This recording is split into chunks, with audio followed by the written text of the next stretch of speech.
Assalamualaikum warahmatullahi wabarakatuh. Yang terhormat kepada Bapak Andri Suryana selaku dosen pengampu mata kuliah metodologi riset. Saya Hilma Hikmatul Lutfia dengan NPM 2022-41-5061 dari kelas R6B. Di sini saya akan memaparkan hasil jawaban ujian tengah semester mata kuliah metodologi riset. Pertanyaan pertama, mengapa latar belakang sangat penting dalam sebuah proposal riset? Latar belakang sangat penting dalam sebuah proposal riset karena bagian ini menjelaskan alasan mengapa penelitian tersebut perlu dilakukan. Latar belakang memberi gambaran kepada pembaca tentang permasalahan yang sedang terjadi dan sejauh mana masalah itu telah diteliti sebelumnya, serta apa yang belum terjawab dan perlu diteliti lebih lanjut. Dengan kata lain, latar belakang adalah dasar yang memperkuat urgensi dan relevansi dari penelitian. Tanpa latar belakang yang kuat, proposal bisa terlihat lemah dan kurang meyakinkan karena tidak menunjukkan dengan jelas pentingnya penelitian yang diajukan. Nah, kemudian cara menyusun latar belakang yang baik dan logis. Untuk menyusun latar belakang yang baik dan logis, itu yang pertama, kita mulai dengan menjelaskan kondisi umum atau fakta yang relevan dengan topik yang akan diteliti. Setelah itu, paparkan masalah spesifik yang muncul dari kondisi tersebut. Lanjutkan dengan menunjukkan data hasil penelitian sebelumnya atau fenomena yang mendukung adanya masalah. Setelah itu, lanjutkan celah atau kekurangan dari penelitian sebelumnya yang menjadi alasan kenapa penelitian Anda perlu dilakukan. Nah, kemudian tekankan pentingnya penelitian ini untuk menyelesaikan masalah tersebut. Penyusunan latar belakang harus berstruktur dan baik, bergerak dari umum ke khusus, dan didukung oleh data atau referensi agar pembaca dapat memahami logika urgensi penelitian secara menyeluruh. Nah, sebelumnya kita sudah membahas latar belakang, kemudian kita akan membahas tentang identifikasi masalah. Bagaimana cara menyusun identifikasi masalah yang baik dan logis. Untuk menyusun identifikasi masalah yang baik dan logis dalam sebuah proposal riset, yaitu yang pertama, kita harus membaca dan memahami latar belakang masalah dengan cermat. Nah, dari latar belakang itu, kita perlu menemukan hal-hal yang masih menjadi pertanyaan atau permasalahan yang belum terjawab. Biasanya, masalah ini tidak ditulis secara langsung, eksplisit, melainkan tersembunyi implisit. Sehingga kita harus mampu menangkap inti dari permasalahan yang ingin dipecahkan. Selanjutnya, kita memiliki dua cara untuk menyusun identifikasi masalah. Cara yang pertama itu menelusuri permasalahan dari setiap paragraf dalam latar belakang. Nah, untuk cara yang kedua, kita bisa menganalisis dari tiap pokok pikiran atau ide utama yang terdapat dalam latar belakang. Dari proses ini, kita akan menemukan pertanyaan atau pernyataan yang menggambarkan inti masalah. Dan terakhir, pertanyaan atau pernyataan identifikasi masalah yang baik biasanya mengarah langsung pada fokus riset yang akan dilakukan, yaitu objek atau topik utama yang akan diteliti. Oleh karena itu, identifikasi masalah harus disusun secara spesifik, terfokus, dan berhubungan erat dengan tujuan penelitian. Umumnya, identifikasi masalah ini dituliskan di bagian akhir latar belakang sebagai penutup yang mengarahkan pembaca pada inti riset. Dengan cara ini, identifikasi masalah akan tampak logis, runtut, dan mudah dipahami. Nah, selanjutnya, setelah identifikasi masalah, kita akan membahas batasan masalah. Mengapa perlu ada batasan masalah? Batasan masalah sangat penting dalam sebuah penelitian karena berfungsi untuk memperjelas fokus pembahasan agar tidak melebar keluar topik yang diteliti. Tanpa adanya batasan, peneliti bisa saja tergoda untuk membahas hal-hal yang tidak relevan sehingga penelitian menjadi tidak terarah, terlalu luas, dan sulit diselesaikan. Dengan adanya batasan, peneliti dapat lebih mudah menentukan ruang lingkup, variabel, serta metode yang digunakan sehingga hasil penelitian menjadi lebih terarah, jelas, dan bermanfaat.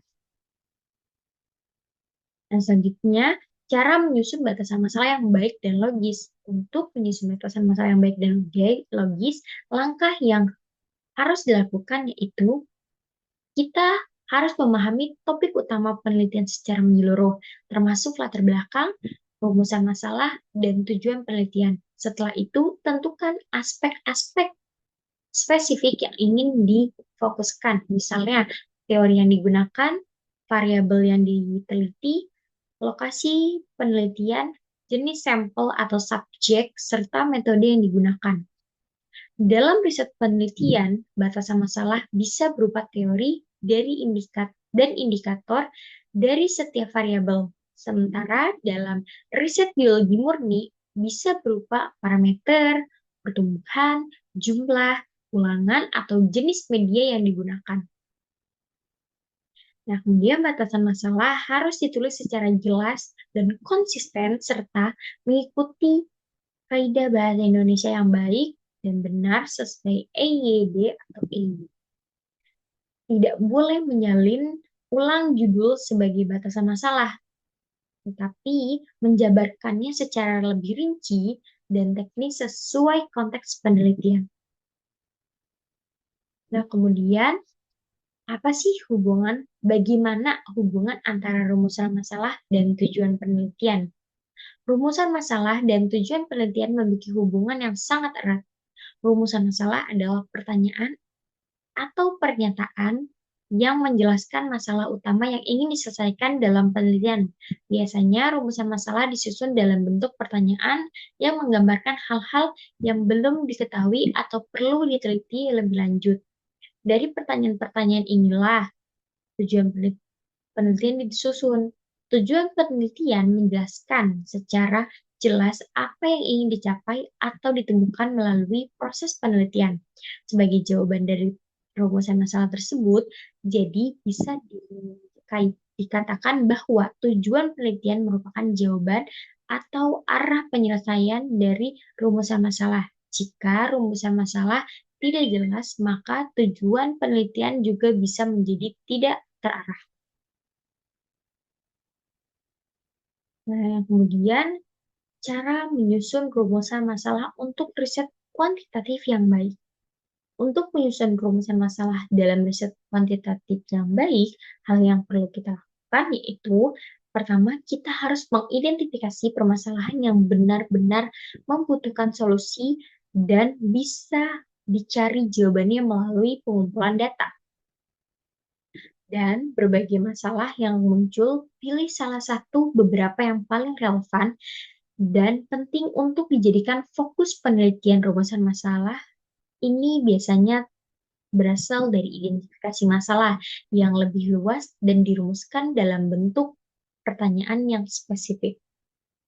Dalam penelitian kuantitatif memiliki kata kunci seperti apakah, terdapat, atau adakah. Nah, pemilihan kata kunci dalam rumusan masalah ini harus disesuaikan dengan bidang kajian, misalnya dalam riset pendidikan biologi atau biologi murni. Nah, kemudian cara menyusun tujuan penelitian untuk riset kuantitatif yang baik. Untuk menyusun tujuan penelitian kuantitatif yang baik, hal yang perlu diperhatikan yaitu yang pertama, memastikan jumlah tujuan penelitian sesuai dengan jumlah rumusan masalah. Hal ini penting agar penelitian tetap terarah. Nah, tujuan penelitian kuantitatif umumnya disusun untuk mengetahui, membuktikan, atau mendapatkan sesuatu yang berkaitan dengan rumusan masalah yang telah dirumuskan sebelumnya. Dalam menyusun tujuan, gunakan kata kunci yang sesuai dengan jenis penelitian yang dilakukan. Misalnya, jika penelitian berkaitan dengan pendidikan, maka tujuan bisa diawali dengan untuk mengetahui. Jika penelitian tersebut termasuk dalam kategori biologi murni, gunakan pula kata kunci yang sama seperti untuk mengetahui atau kata kunci lain yang berhubungan dengan konteks biologi murni. Intinya, tujuan penelitian harus jelas, spesifik, dan terarah pada variabel atau fenomena yang ingin diteliti, serta mampu menunjukkan arah dan penelitian secara keseluruhan. Nah, selanjutnya kita akan membahas latar belakang. Untuk judul yang saya ambil yaitu pengaruh efikasi diri terhadap kemampuan literasi sains.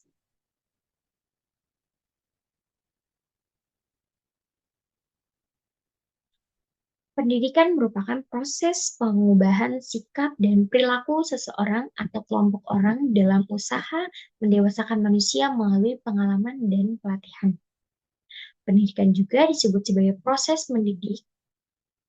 Nah, sedari lahir hingga selama perkembangannya, manusia perlu dididik oleh orang dewasa agar anak dapat bertahan. Nah, salah satu bidang ilmu yang memiliki peran penting dalam membekali peserta didik menghadapi tantangan tersebut adalah biologi. Nah, biologi adalah bagian dari pembelajaran ilmiah di mana pengetahuan dikembangkan dan dipahami melalui langkah-langkah ilmiah terapan dalam pelaksanaan praktis. Biologi mengkaji makhluk hidup pada tingkat organisasi kehidupan, yaitu interaksi makhluk hidup dengan lingkungan dan fenomena yang terjadi di alam. Salah satu pokok bahasan dalam biologi adalah bioteknologi.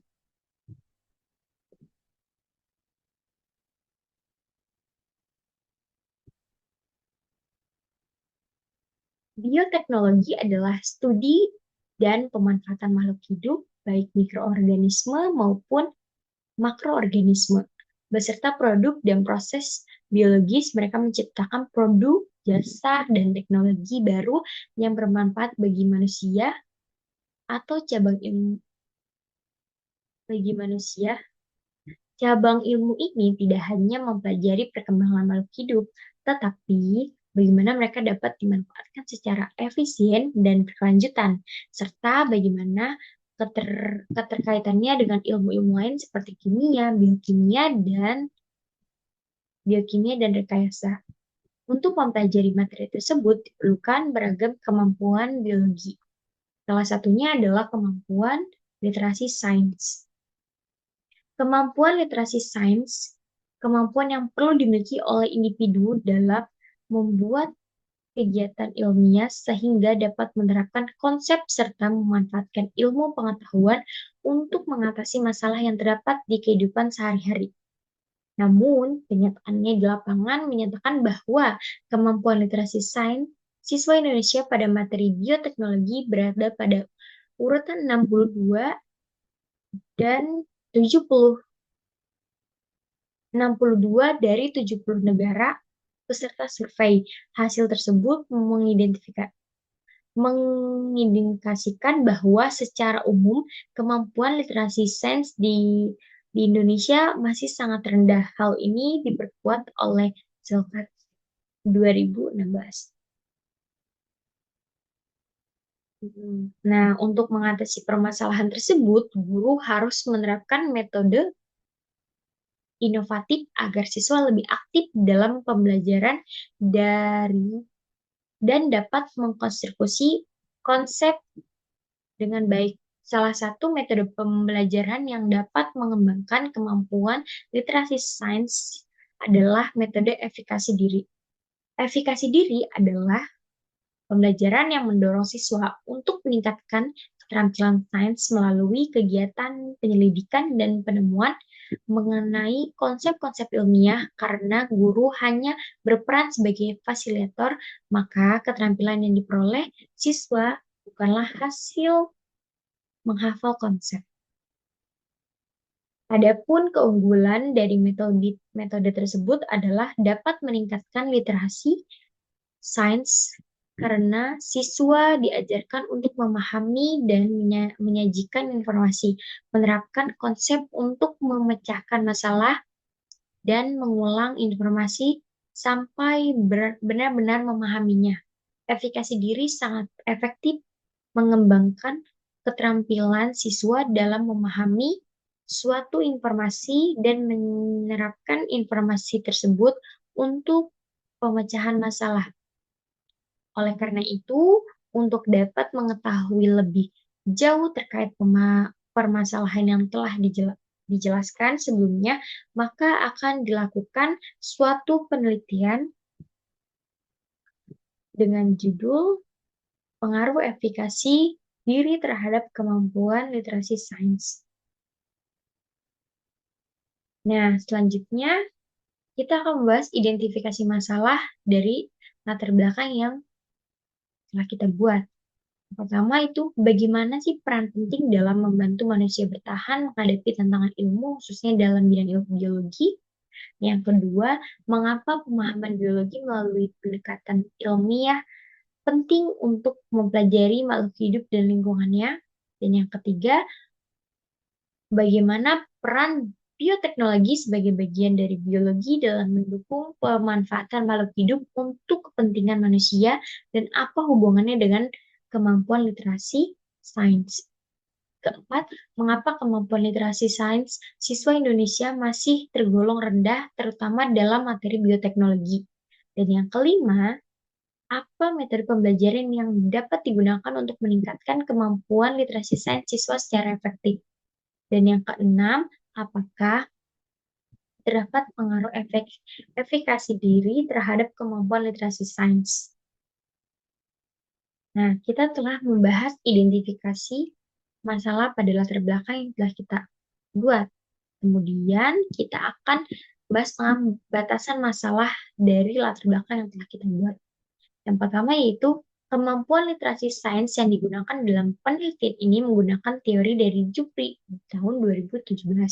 Adapun indikatornya mengidentifikasi isu-isu atau pertanyaan ilmiah, menjelaskan fenomena secara ilmiah, dan menggunakan bukti ilmiah. Kemudian yang kedua itu efikasi diri yang digunakan dalam penelitian ini menggunakan teori dari Smith pada tahun 2020. Adapun indikatornya yaitu efikasi diri, yaitu satu, keyakinan akan kemampuan diri, dan yang kedua itu optimis, dan yang ketiga itu objektif, empat, bertanggung jawab, lima, rasional, dan realistis. Kemudian yang terakhir, yang ketiga itu materi yang dikaji adalah bioteknologi. Nah, adapun rumusan masalah dari latar belakang yang telah kita buat yaitu apakah terdapat pengaruh efikasi diri terhadap kemampuan literasi sains, dan tujuan penelitian dari latar belakang yang telah kita buat juga yaitu untuk mengetahui pengaruh efikasi diri terhadap kemampuan literasi sains. Nah, antara ini ada kegunaan penelitian. Yang pertama yaitu kegunaan teoretik. Penelitian ini diharapkan dapat dijadikan referensi lanjutan terkait penelitian serupa mengenai pengaruh efikasi diri terhadap kemampuan literasi sains secara teoretik. Penelitian ini memperkuat pemahaman tentang peran efikasi diri dalam mendukung pencapaian literasi sains siswa, serta dapat menjadi dasar pengembangan teori di bidang psikologi pendidikan dan literasi sains. Nah, kemudian yang kedua, kegunaan praktik. Yang pertama yang A itu ada bagi siswa.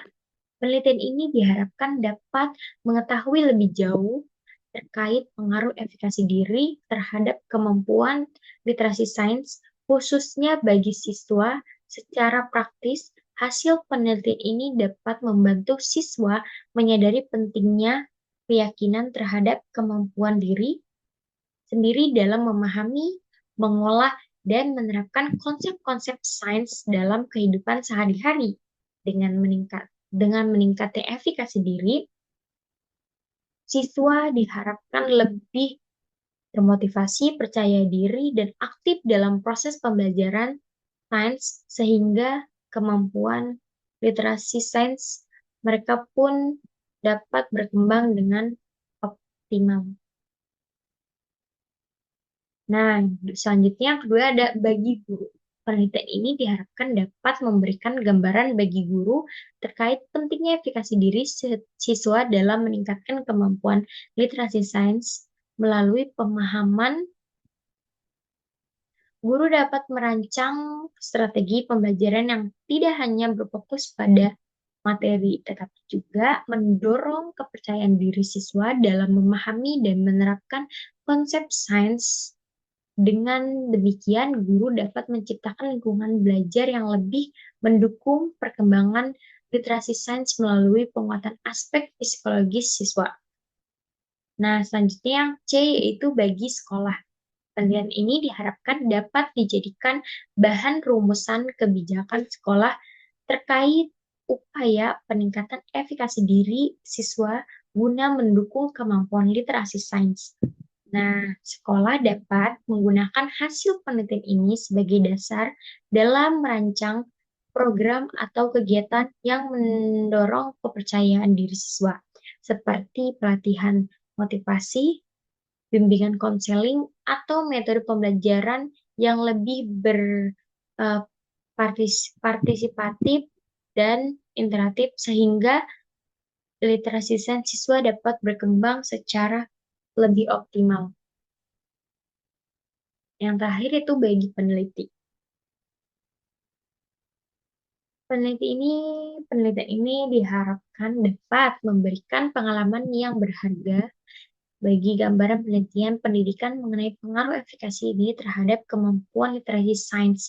Bagi peneliti, hasil ini dapat menjadi acuan dalam memahami keterkaitan antara faktor psikologis dan kemampuan kognitif siswa, serta menjadi landasan untuk mengembangkan penelitian lanjutan dengan variabel, metode, atau konteks yang berbeda guna memperkaya wawasan di bidang penelitian dan literasi sains.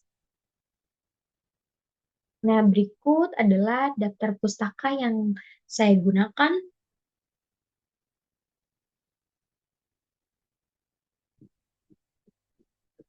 Nah, karena sudah saya jawab semua untuk hasil ujian tamat semester ini, mungkin cukup sekian dari saya. Kurang lebihnya mohon maaf. Wassalamualaikum warahmatullahi wabarakatuh.